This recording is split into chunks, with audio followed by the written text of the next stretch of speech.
Hola, buenos días. Soy Jorge Sánchez de la Morena, presidente de Andalucía de APTN-COFENAT. Muchas gracias por estar aquí hoy con nosotros.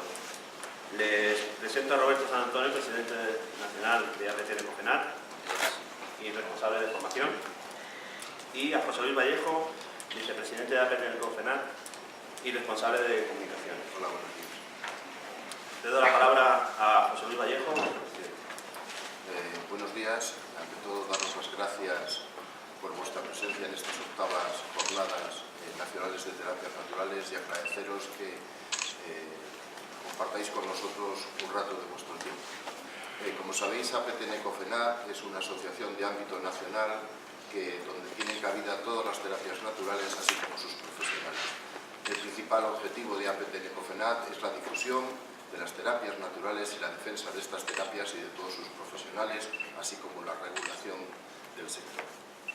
Pues paso la palabra al compañero y presidente Roberto San Antonio. Bueno, lo mismo, buenos días, gracias a todos por haber acudido a estas jornadas. Daros las gracias de nuevo porque bueno, me enorgullece que cada día, cada año que pasa, cada vez estáis más en sintonía con acudir a este tipo de jornadas y eventos, lo cual nos ayuda a seguir impulsando estos encuentros entre todos los profesionales o todos aquellos que no sois profesionales, estáis estudiando o bien sois afines a las terapias naturales. Y bueno, vamos a empezar ya para no retrasarlo más con Juan Carlos Adarve de la Escuela Dávila, osteópata profesional, profesor también de la escuela, una dilatada ya carrera profesional, como ya todos sabéis y conocéis, y no solo eso, sino que además es un buen profesor, porque yo sé que aquí hay algunos alumnos que han venido exclusivamente para oírle otra vez de nuevo. Muchas gracias a todos. Tenéis también una carpeta con unos folios que, si estáis interesados, darnos vuestros datos para que al final del día nosotros, cuando lleguemos a la sede, expedir un certificado de asistencia que se os hará llegar a vuestros domicilios. Nada más, muchas gracias y Juan Carlos, son todos tuyos. Me parece bien, me voy a quedar aquí abajo, que así que me resulta más cómodo, y así, entre que uno es chiquitito y que la pantalla está en el centro, pues creo que no voy a tapar mucho la ponencia. Bueno, lo primero, daros los buenos días, agradeceros la asistencia a todos. Veo muchas caras conocidas, me alegra, algunas más que otras, mamá, papá. Bueno, bromas aparte, bueno, bienvenidos y espero un poquito que esta ponencia, pues bueno, os ayude un poco a cambiar el enfoque que normalmente tenemos sobre la lumbalgia. Mira, vamos a empezar con una cosita muy sencilla. ¿Qué es una lumbalgia? Quizá parece una obviedad o parece algo, como decimos aquí, de perogrullo, pero tenemos que saber y definir qué es una lumbalgia. Una lumbalgia la vamos a definir como un dolor que se va a localizar en la parte baja de la espalda. Además, normalmente cogerá vértebras lumbares y en muchas ocasiones toda la articulación sacroiliaca abriéndose hacia la pelvis. Vamos a diferenciar dos tipos de lumbalgias. Yo me voy a centrar sobre todo en las de origen mecánico, pero también podemos encontrarnos lumbalgias de origen no mecánico. ¿Qué significa esto?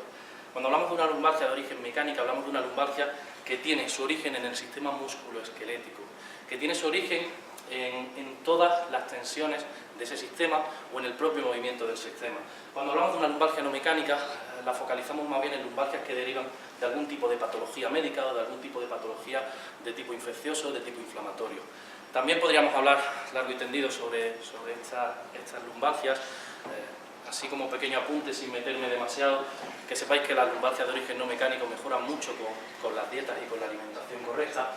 Y bueno, también resaltar que la lumbalgia va a ser la segunda causa de atención médica primaria y además también la segunda causa que genera más días de baja y de absentismo laboral. Entonces, nosotros como profesionales, incluso también los usuarios de nuestros servicios, tenemos que estar muy familiarizados con esta dolencia. Los que trabajamos en consulta sabemos que rara es la semana que no nos viene 1, 2, 3 casos de lumbalgia, de diferente origen, pero al final un dolor en la zona lumbar que imposibilita a la persona. ¿Por qué nos duele la espalda? Pues veréis, el motivo o la razón de esos dolores de espalda tiene muchos orígenes. Un primer origen es de origen traumático, una caída, un golpe, un esfuerzo fortuito. Esas quizás, desde mi punto de vista, sean las más sencillas de abordar. ¿Por qué? porque conocemos cuándo ha empezado, conocemos cómo ha empezado, el origen ha sido de manera fortuita, entonces es un poco como cuando un niño se da un golpe y se hace una bolita, se le tranquiliza un poquito y se espera que él solo se calme. Entonces son las más, quizá las más sencillas, siempre y cuando, claro, no haya alguna lesión que aumente el tiempo de reposo, pero no suelen ser muy complicadas a la hora de abordarlas. Después las de ergonomía y las de higiene postural. Estas, pues bueno, trabajos en los que se carga peso, actividades deportivas con una mala práctica deportiva, más que una mala práctica, más que una mala técnica de desarrollo. Estas también las podemos corregir relativamente fácil con higiene postural, con pautas de cómo cargar peso. Yo creo que todos en algún momento habéis escuchado lo de cargar peso doblando las rodillas, flexionando un poquito, intentando no arquear la columna. Después vamos a tener la de degeneración de tejidos, degeneración en las carillas articulares de las vértebras, degeneración en los propios discos articulares. Estas quizás van a ser las que nos vamos a encontrar una mayor incidencia. ¿Por qué? Porque, como veremos un poquito más adelante, si la biomecánica y la estructura se ve afectada, obviamente la degeneración aparecerá con el paso del tiempo y esa degeneración provocará todo tipo de sintomatología y todo tipo de dolores. Y luego la pérdida de curvatura fisiológica, que va muy enlazada con la motivación anterior, es decir, esa pérdida de curvatura fisiológica hará que esa degeneración aumente, que esa degeneración además, digamos que vaya mucho más rápido. Por lo tanto, esas dos causas o esas dos incidencias para nosotros son quizá las más interesantes, porque son las que nos van a resultar más rebeldes. ¿Cómo se aborda una lumbalgia? Pues veréis, desde la medicina alopática, es decir, me duele la espalda, voy al médico, ¿cuáles son, digamos, la forma de actuación? Conocéis todas estas pautas, ¿verdad? Calor local, reposo, analgésicos, antiinflamatorios y relajantes musculares. Los que trabajamos ya con personas con este tipo de problemas, conocemos que esto en un 90 y muchos % de los casos no solo no funciona, sino que simplemente es un alivio momentáneo para algo que después se va a repetir en el tiempo de manera sistemática. Entonces, ¿qué sucede? Bueno, a mí me gusta poner un símil, porque si a mí me duele la espalda y todo lo que se hace es enfocarse hacia la propia columna, hacia la propia inflamación, hacia el propio dolor, es como si una persona llega a un parque de bomberos gritando fuego, fuego, fuego y los bomberos le vacían 2 extintores en la cara. Lo más normal es que esa persona se calle, pero no hemos apagado el fuego. Al cabo del rato, cuando ya se limpie la cara, nos dirá, oye, que sigue habiendo fuego. Entonces es un poquito lo que se está haciendo, incluso lo hacemos también desde las terapias naturales. Viene la persona a nosotros con una lumbalgia, mucho masaje, manipulación, mucho trabajo sobre la propia columna lumbar, mucha focalización sobre esa estructura y bueno, obtenemos un alivio, pero obtenemos un alivio que o bien es pasajero o bien, en la mayoría de los casos, la persona nos dice que no siente nada. Entonces, bueno, si cuando me focalizo de esta manera, cuando voy a trabajar sobre la estructura, voy a trabajar sobre el músculo, cuando se sigue incluso este tratamiento alopático, las cosas no funcionan, ¿qué es lo que está fallando? Pues veréis, para mí lo que falla básicamente es el enfoque. La locura es hacer lo mismo una y otra vez esperando obtener resultados diferentes. ¿Cuántos de vosotros no conocéis o no habéis padecido el repetir el mismo proceso una vez, otra vez? Me duele la espalda, vuelvo a ir al médico, toda la batería de medicamentos, todas las pautas, sigo todas las pautas, además mi masajista, mi terapeuta, mi osteópata trabaja la espalda, pero yo vuelvo a tener sistemáticamente esta lumbalgia. Por lo tanto, como profesionales, lo que tenemos que plantearnos es que si esto no está dando resultados, o por lo menos da un resultado que es excesivamente pasajero, ¿por qué no cambio el enfoque? ¿Por qué no veo el problema desde una perspectiva distinta? Mirad, si ponemos a una persona de perfil, podemos observar que las 2/3 partes del cuerpo humano las vamos a encontrar por delante de la columna. ¿Por qué focalizamos en 1/3? Que además, como voy a explicaros más adelante, realmente la columna, su funcionalidad, su función o su objetivo final es dar sustento al resto de tejidos. No es ser la que cargue todos los pesos, simplemente da sustento a los tejidos. Entonces, si me está provocando una serie de dolores que además son reiterativos, no tiene mucho sentido solamente quedarme en ese tercio, vamos a pensar en qué hay por delante y vamos a pensar en qué conecta lo que hay delante con lo que tenemos detrás. Cuando nosotros vemos una columna y vemos pérdidas de curvatura y vemos protusiones, tenemos protusiones discales, tenemos artrosis en las canillas articulares, ese problema es de la columna, pero no lo está provocando la columna.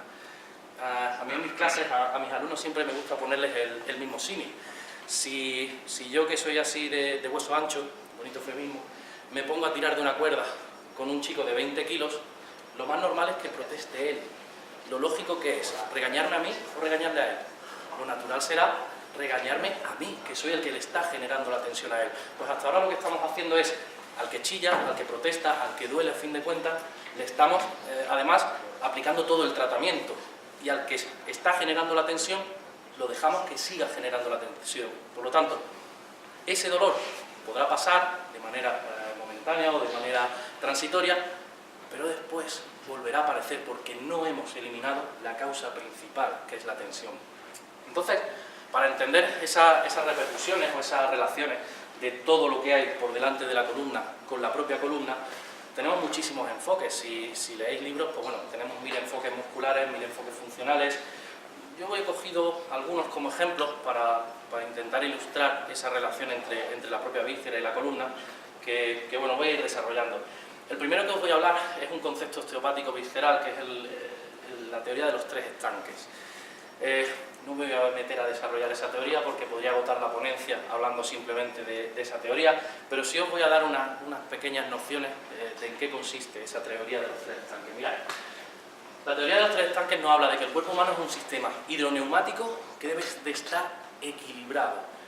¿Qué significa esto? Significa que es un sistema que va a constar de 3 estanques o 3 cavidades, en las que hay una relación entre cavidades que están destinadas a albergar aire y cavidades que están destinadas a albergar estructuras líquidas o estructuras con un contenido más líquido. El primer estanque lo consideramos el estanque craneal, que comprenderá el propio cráneo, con el cerebro dentro y todo su líquido cefalorraquídeo, aparte de toda la musculatura y todos los órganos que encontramos en ese primer estanque. El segundo lo vamos a considerar como la caja torácica, que es el estanque, digamos, neumático, el que tiene la relación de aire, que albergará pulmones, albergará corazón. Y el tercero, que es el que más me voy a focalizar, es el estanque abdominal, que es el que va a contener las vísceras. Los dos primeros, perdón, el estanque alto y el bajo, su presión es positiva, es una presión, digamos, hacia la expansión. El estanque torácico es una presión negativa. ¿Para qué? Para que el cambio de presiones permita la respiración. Pero bueno, no voy a meterme mucho, simplemente que tengáis en cuenta eso, que desde el punto de vista osteopático el sistema visceral lo contemplamos así, como 3 estanques que deben de estar en equilibrio. Cualquier desequilibrio en cualquiera de esos 3 estanques va a repercutir en el resto de los estanques, siempre, además. Después, el concepto de la tensegridad también lo tenemos muy presente en la osteopatía. ¿Qué es la tensegridad? Porque además es una palabra que yo la primera vez que la escuché pensé que mi profesor se había equivocado. Pues, ni siquiera la había escuchado nombrar antes. Así, a grandes rasgos, un sistema tenségrico es un sistema que consta de partes rígidas y partes flexibles y que genera una estabilidad o un equilibrio basado en la rigidez, pero también en la adaptabilidad. Si os dais cuenta, os he puesto una ilustración en la que el primer muñequito representaría ese sistema rígido a través de todo el sistema musculoesquelético, y la segunda imagen representa todo el sistema fascial. Si habéis estudiado un poquito todo lo que es el cuerpo humano, veréis que cada vez hablamos más de la fascia, de ese tejido que envuelve todas las cavidades, que envuelve todas las estructuras y que además es continuo en todo el cuerpo. Para sujetar algo en el universo físico tenemos 2 sistemas, no hay más, la tensión y la compresión. O algo se somete a tensión para sujetarse o se somete a compresión, no hay otra forma de sujetarlo. Por lo tanto, nuestra fascia va a ser una red continua de tensión. Imaginaos un pijama de cuerpo entero, pero que no solamente se queda en la propia estructura externa, sino que también entra dentro de los órganos, entra dentro de los huesos, de los vasos, de los nervios, comprende todas las estructuras corporales.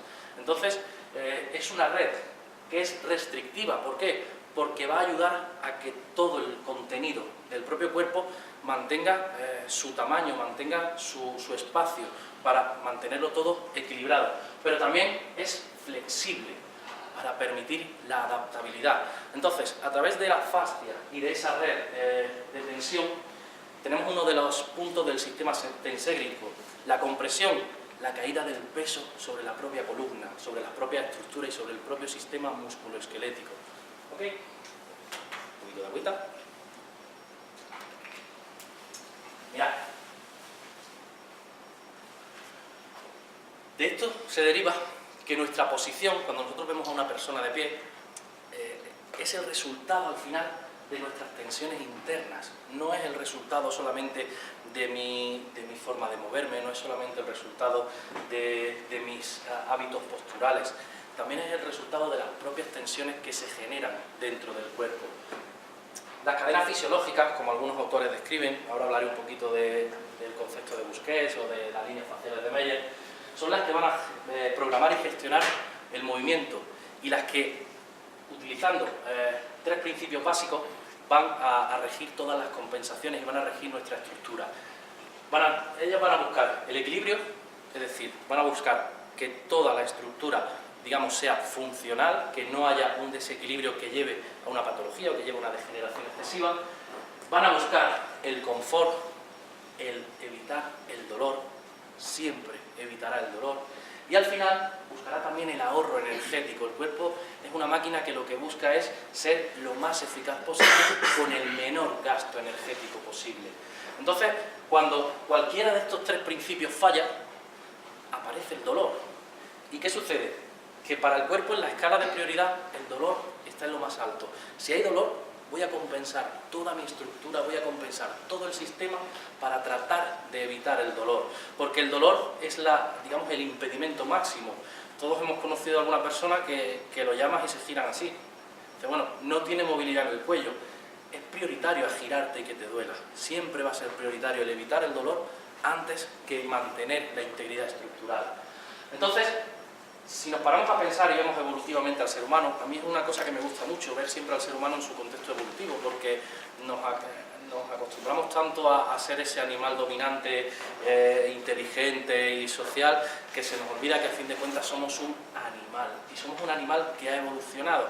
Evolutivamente el ser humano hace 7.000 años, hace 8.000 años, hace 10.000 años, que es cuando apareció digamos, los primeros precursores del ser humano, éramos una especie nómada. Una especie nómada que se desplazaba, por lo tanto nuestra estructura está diseñada para desplazarnos, está hecha para el movimiento. No tiene lógica entender que el propio movimiento sea el que genera la patología o el que genera la disfunción o el dolor. ¿Qué sucede? Que cuando el movimiento se hace en unos grados o en unos ángulos que no son los óptimos, es cuando aparece el dolor debido a la degeneración del tejido o a la inflamación. Pero no es el propio movimiento el que nos está generando el dolor, sino la posición, esos tres principios de equilibrio, de ahorro de energía y de confort.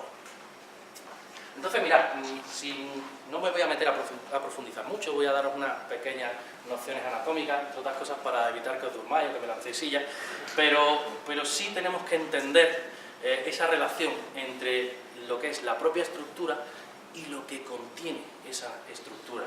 Entonces, mirad, vamos a ir un poquito, voy a ir desde fuera hasta adentro. Para poder entender esa repercusión tenemos que entender qué estructuras van a contener las vísceras y cómo están contenidas esas vísceras. Me voy a focalizar solamente en el estanque abdominal, podríamos hablar también de la repercusión de las vísceras a nivel torácico y a nivel cervical, pero vamos a focalizar un poquito en la zona lumbar porque ya sabéis que es la que más incidencia tiene de dolores. Esa es la visión que tenemos todos del cuerpo y del sistema orgánico. Entonces, ese sistema orgánico, el jueves hablando con un compañero me decía, me han preguntado los alumnos que si hay ligamentos en las vísceras. Si nos paramos a pensar todo lo que hemos estudiado en los órganos, hay un poquito supuesto, flotando, pero no nos paramos a pensar qué sustenta o qué sostiene esos órganos. Entonces vamos a ir un poquito de fuera adentro y voy a detallaros un poquito cómo es la cavidad que contiene las vísceras. El primer músculo y el más importante, y supongo que el que conoceréis todos, es el diafragma. Esa inserción del diafragma en toda la parrilla costal, digamos que nos va a hacer de techo de la cavidad, nos va a mantener la cavidad separada de la cavidad torácica por arriba, al margen de su función respiratoria o de cualquier función fisiológica, pero una de sus funciones es ejercer de techo de esa estructura. Además, el diafragma tiene unos pilares que se extienden hacia abajo a la columna lumbar, a todos los cuerpos vertebrales. Y si veis un poquito la anatomía de la propia columna, tenemos un músculo que es el psoas, que va por las transversas de todas las lumbares. Por lo tanto, hay una gran relación muscular entre el diafragma y toda la musculatura lumbar. Eso como techo de nuestra cavidad. Después tenemos el sistema abdominal. El sistema abdominal, ¿qué va a ser? Va a ser el que nos envuelva toda la cavidad. Cuando hablamos de abdominales, uno de los fallos más comunes es aquello de los abdominales altos, los medios y los bajos. Eso es un error, eso es simplemente esa famosa tabletita de chocolate, que a mí me gusta más llamar esa enfermedad que tiene alguna gente, es como, ese es el recto abdominal anterior, no son tres músculos, no son tres niveles musculares, es un solo músculo que va del apéndice sifoides a la sínfisis púbica, y es este que tenemos aquí delante. Ese es el único músculo. Hace una función de contención, pero no es la más importante. Los músculos que realmente nos tienen que interesar son los músculos oblicuos y los músculos transversos, que al final serán los que abracen toda la cavidad y los que den sustento a esa expansión visceral. Para que os hagáis una idea, si sacamos el paquete abdominal fuera, sería como una braga-faja de estas que usan las abuelitas, que lo que va a hacer es envolver y sujetar todo ese paquete abdominal. Y por la parte de abajo, lo que vamos a encontrarnos es el suelo pélvico, a través de las distintas musculaturas que lo componen. Si os dais cuenta, es un entramado de fibras que al final lo que hace es de suelo. Entonces, ¿qué tenemos como resultante? Tenemos una cavidad en la que tiene un techo con el diafragma, un suelo con el diafragma pélvico y una musculatura que lo envuelve a nivel abdominal. Esta musculatura va a ser de vital importancia y luego al final de la ponencia os comentaré un par de pautas que también nos van a ayudar en esa salud de la propia columna lumbar, pero que cada vez vemos más incidencias de disfunciones y de situaciones de falta de tono que también provocan un sufrimiento visceral y un sufrimiento lumbar. Entonces, bueno, a nivel de la cavidad, yo creo que con esto os podéis hacer una composición de situación. ¿Qué hay del contenido? Pues lo que os comentaba antes. Si vemos el contenido, todos visualizamos las vísceras de esta manera. Visualizamos como que están ahí suspendidas, que están en su sitio, pero ¿qué las une? ¿O qué las sujeta? ¿O eso están ahí por obra y gracia del Espíritu Santo? ¿Cómo mantienen su posición? Pues veréis, la estructura del peritoneo, para mí, es la más importante. ¿El peritoneo qué es? Es una membrana que además, si la veis en alguna anatomía cadavérica o en algo similar, tiene color, a veces es más amarillenta, otras veces es más rojiza, pero realmente es una membrana transparente, el color lo da el tejido al que están sujetos. Va a cubrir la mayor parte de los órganos abdominales, o bien tapizándolos, o bien envolviéndolos, o bien sirviendo simplemente de sustento. Por ejemplo, en el caso de los riñones, es como si utilizamos el peritoneo para agraparlos a la pared de la parte posterior del cuerpo. Después tiene dos capas. Va a tener una capa más externa, que lo vamos a llamar el peritoneo parietal. Ese peritoneo va a envolver toda la cavidad, va a tapizar toda la cavidad por completo, desde la columna hasta la pared abdominal. Después vamos a tener una capa más interna, que va a ser ese peritoneo visceral, que va a estar adherida a todos los órganos internos. Y cuando digo adherida, digo que forma parte. No podríamos separarlos sin un bisturí o sin unas tijeras. No sería posible. No pensemos que es una estructura que simplemente está en contacto. Es parte de ella. Entonces, entre estas dos estructuras hay un movimiento que lo facilita un líquido, que es un líquido que hay entre las distintas serosas, que para que os hagáis una idea es como poner una gotita de aceite entre dos cristales. Se van a quedar pegados y además va a permitir un deslizamiento de ese tejido. Entonces, este peritoneo además está inervado y tiene muchísima sensibilidad. Si conocéis a alguien que ha tenido una peritonitis os dirá que no es algo agradable, es un dolor brutal, es uno de los peores dolores que se puede tener a día de hoy. Entonces, esa inervación hace que cuando el peritoneo sufra, también aparezcan dolores referidos en la propia columna.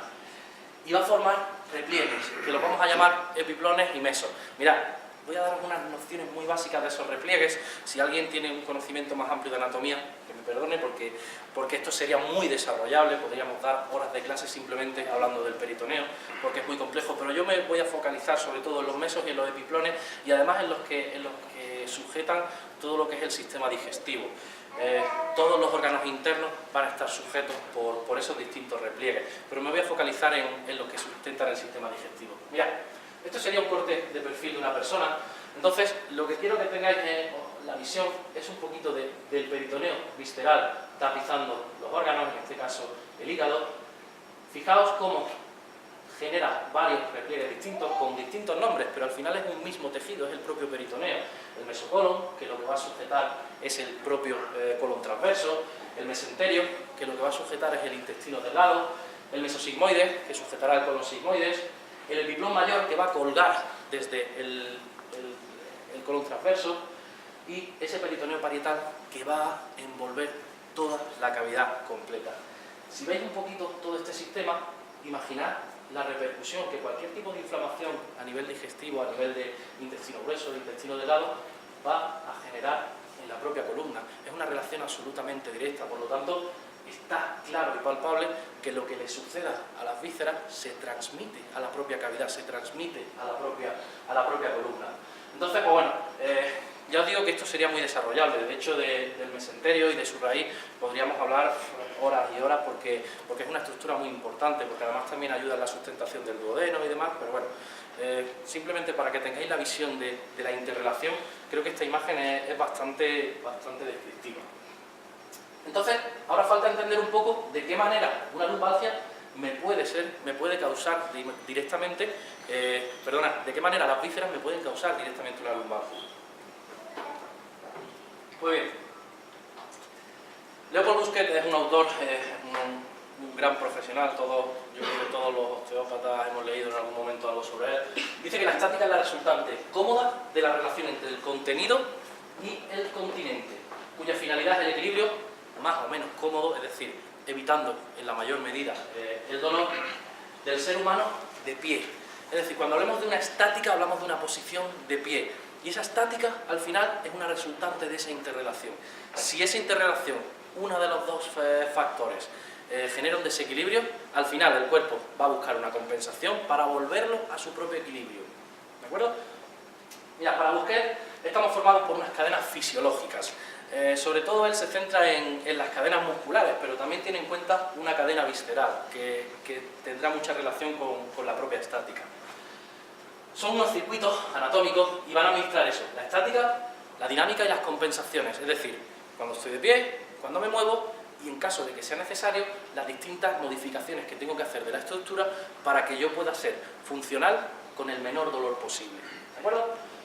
Lo va a dividir en dos grupos, una cadena dinámica, que la va a formar los músculos, de hecho es la que más desarrolla en todos sus libros, y una cadena estática, que la va a formar el resto de tejidos. Vísceras, nervios, vasos circulatorios, incluso los propios huesos también entran en esa cadena estática. ¿De acuerdo?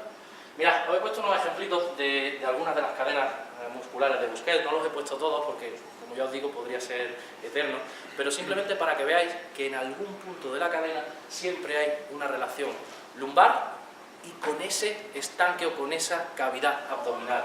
Si veis la cadena externa, al final tiene una influencia sobre la propia columna lumbar y sobre el propio suelo pélvico, incluso la sínfisis púbica.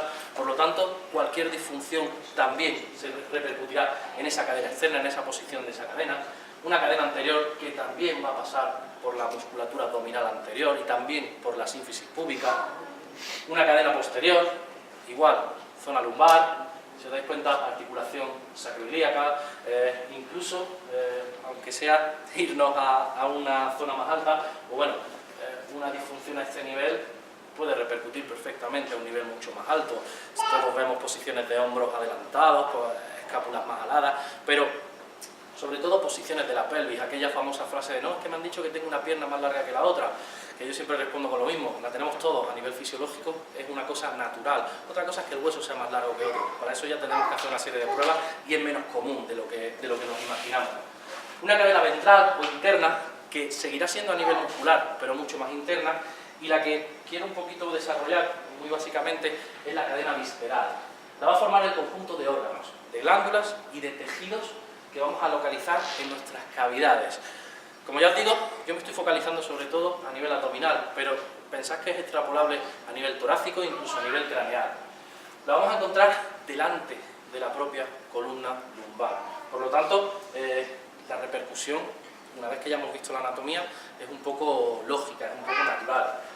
Se va a relacionar con ella pues, a través de los diferentes tejidos conjuntivos. ¿Para qué? Para darle flexibilidad, para darle adaptabilidad, estabilidad, para darle movilidad. A fin de cuentas, ¿para qué? Para hacernos funcionales.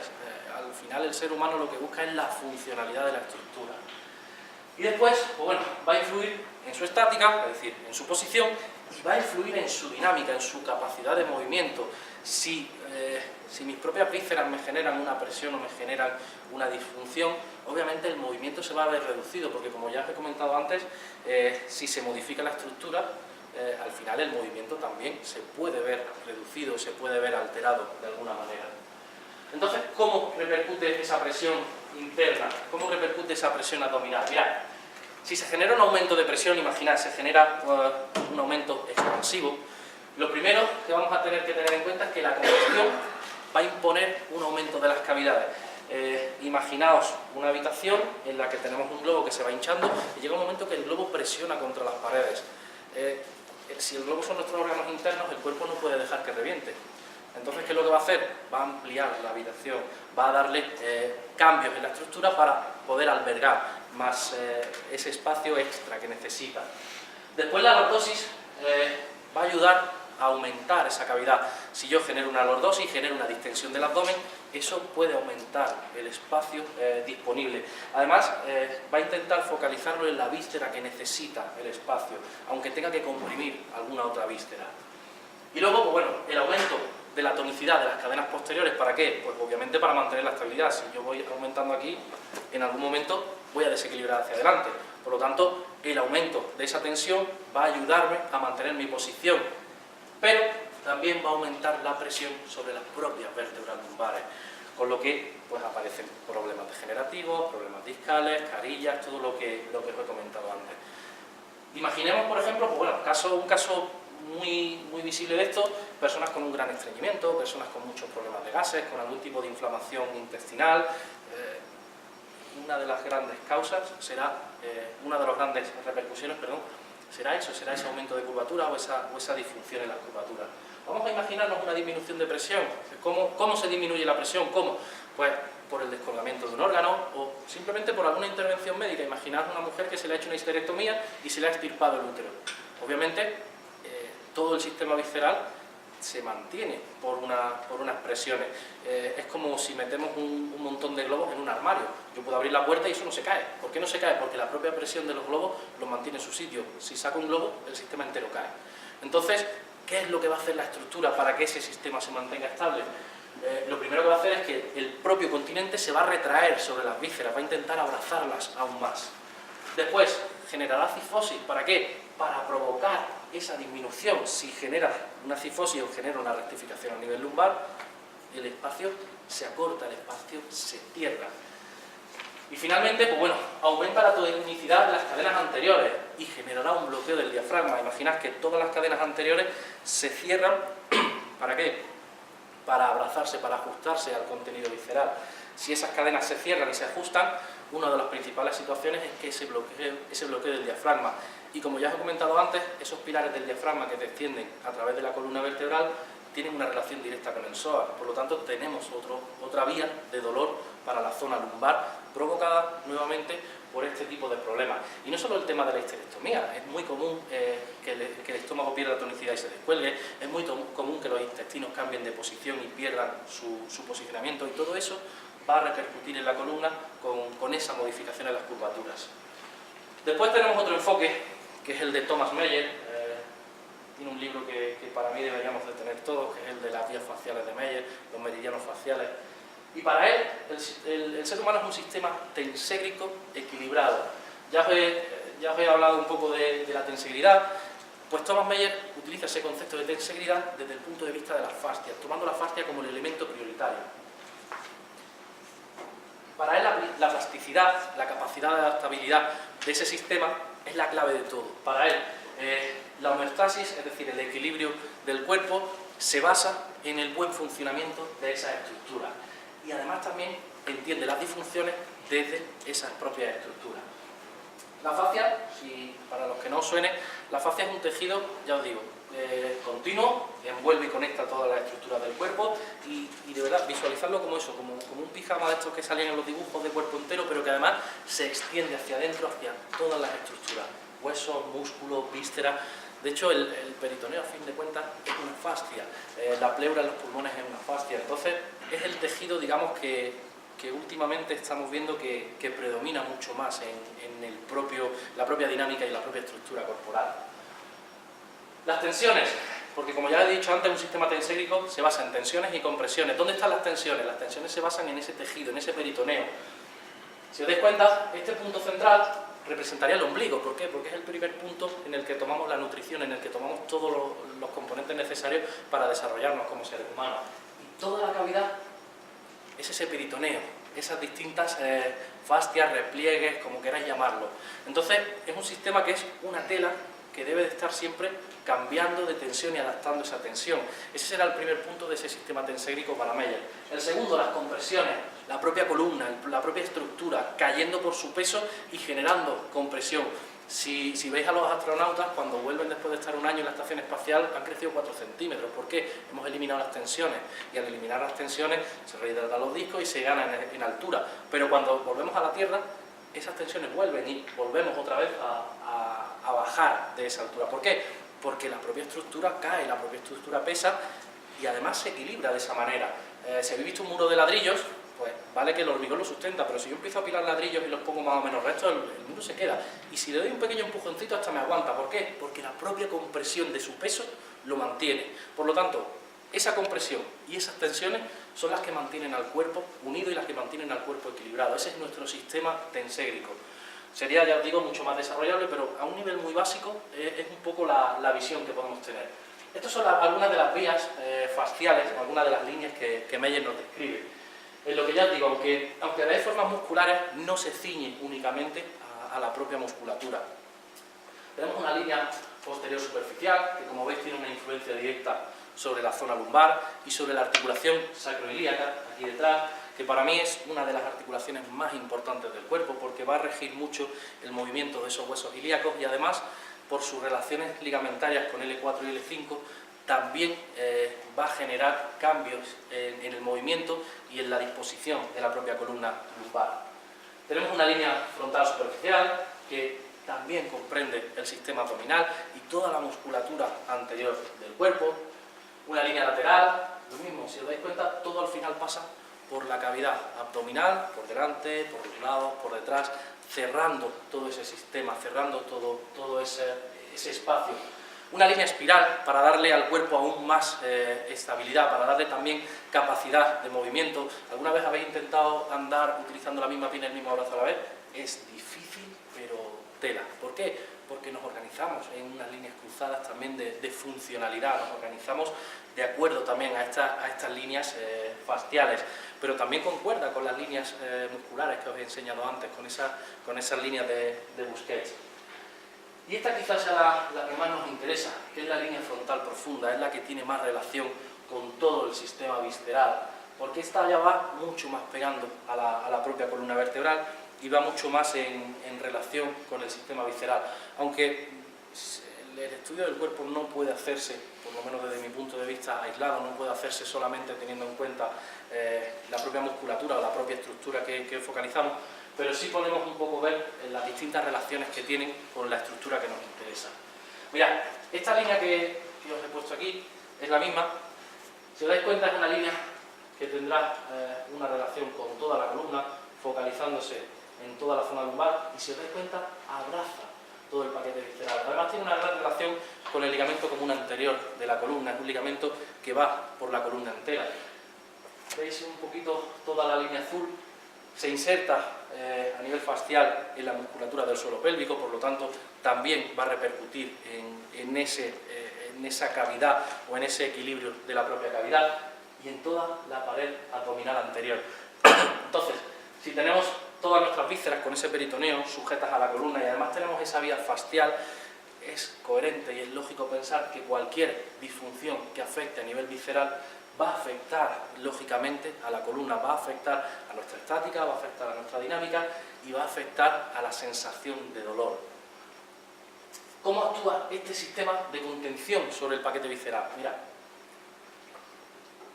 En cuanto a la fisiología, bueno, cuando cualquier víscera abdominal tiene una disfunción, inflamación, caída, cualquier tipo de disfunción, una adherencia que se le genere, obviamente todo ese sistema tensérico y fascial lo que va a hacer es intentar compensar la estructura completa para darle comodidad a la víscera, porque la víscera es prioritaria. Podemos vivir sin una pierna, no podemos vivir sin hígado, no podemos vivir sin intestino, no podemos vivir sin estómago. Por lo tanto, el músculo en un momento dado es prescindible, la víscera no. Podemos prescindir de trozos de la víscera, pero la víscera completa no es prescindible, porque son las que al final nos sustentan y nos mantienen vivos. Entonces, si yo necesito compensar, yo voy a compensarlo todo para darle espacio o para darle comodidad y salud a la víscera. Eso desde el punto de vista de la repercusión interna, pero imaginaos que el que falla es el contenedor, que también lo vemos bastante. Pues veréis, he puesto aquí un muchacho que es casi como yo, de hueso ancho, para que entendáis un poco cómo afecta ese fallo de la propia estructura a la víscera y a esa repercusión fascial.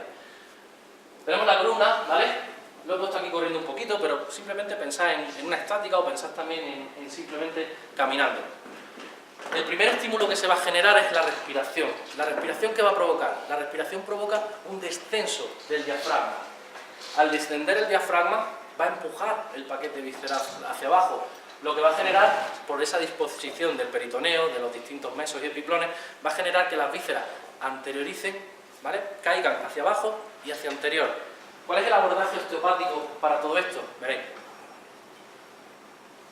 Voy a ser muy rápido, porque no sé tampoco cuánto tiempo me queda, pero 10 minutitos, ¿no? Vale, entonces no voy a ser tan rápido.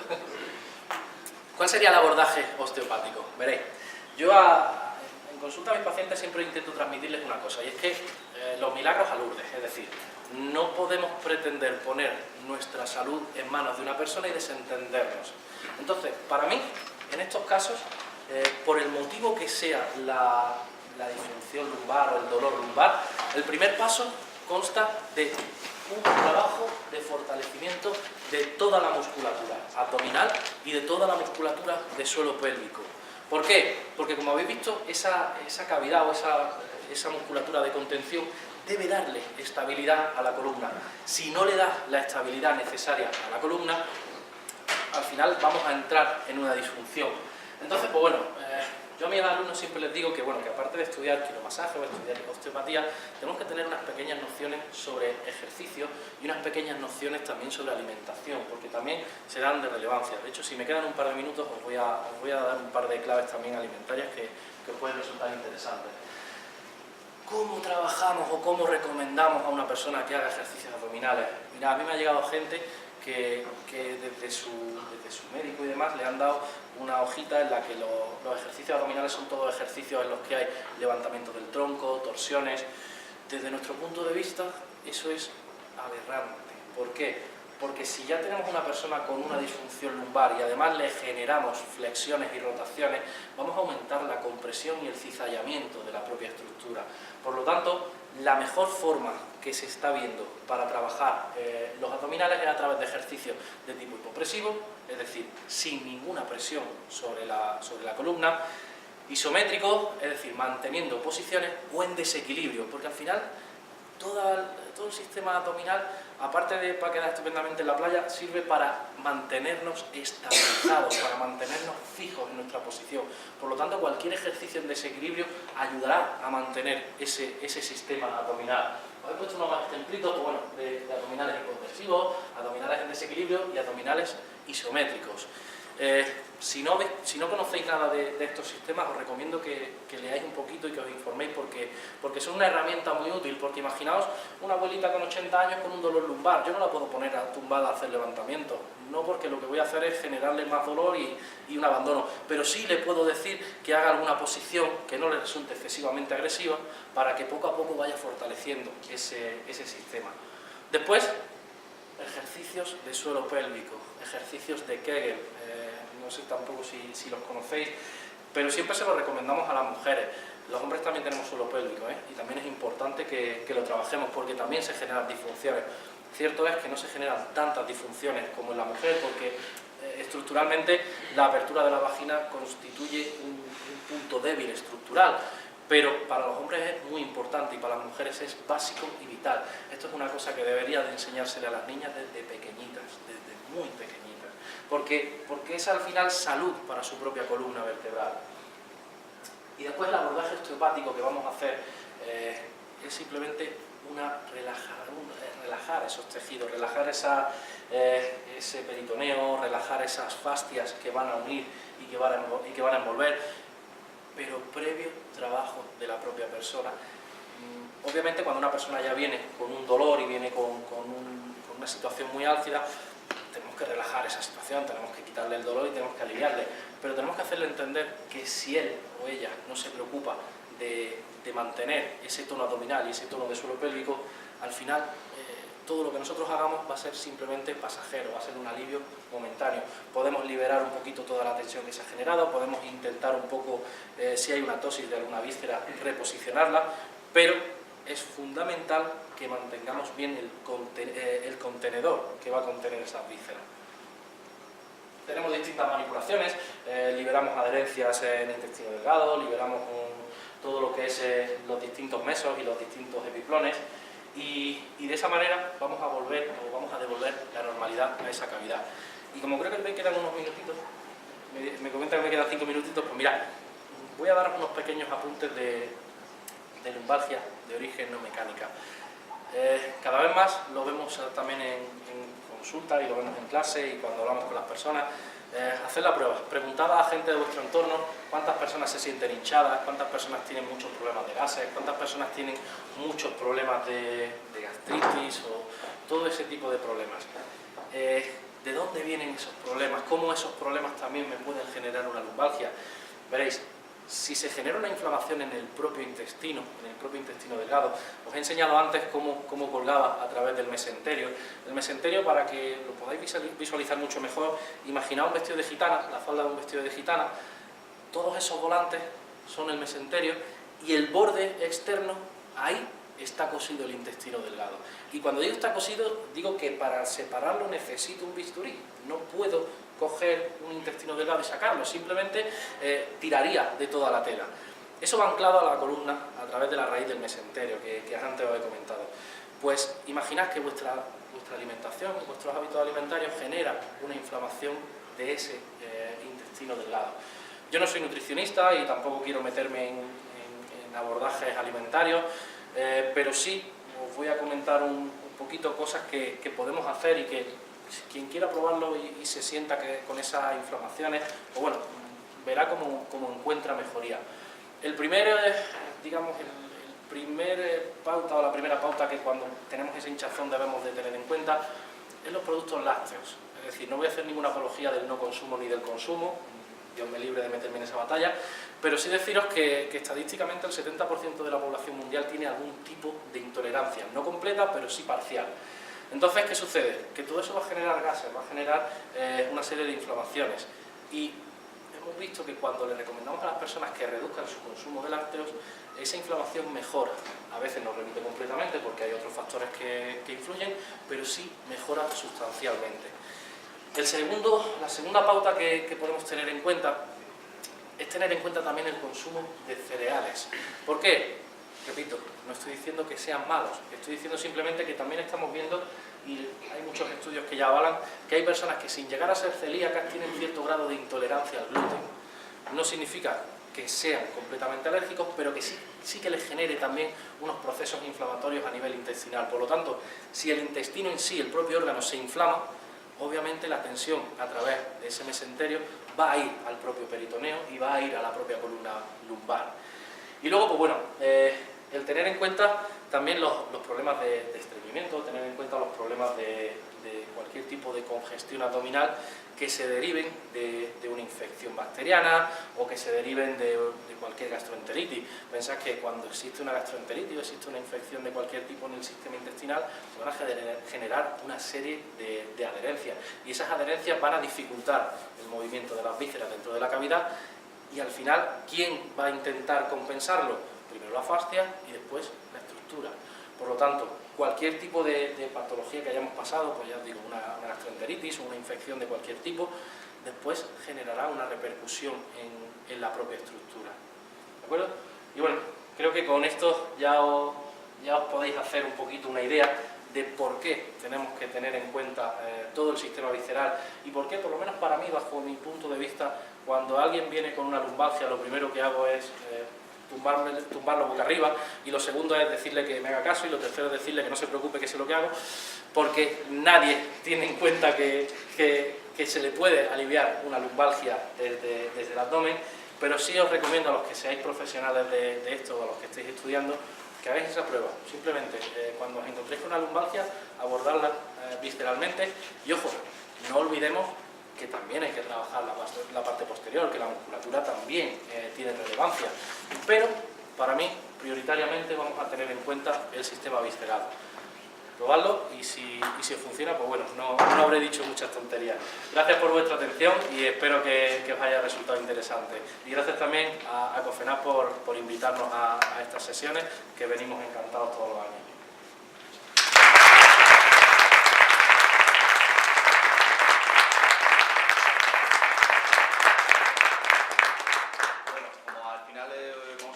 Un poco la jornada, la mesa redonda no nos va a dar tiempo a ejecutarla, entonces si ahora mismo tenéis alguna pregunta relacionada con la ponencia que hemos estado realizando, yo quería pedirte, en lo que has estado comentando, un ejercicio, por ejemplo, de lo que hablábamos de Kegel.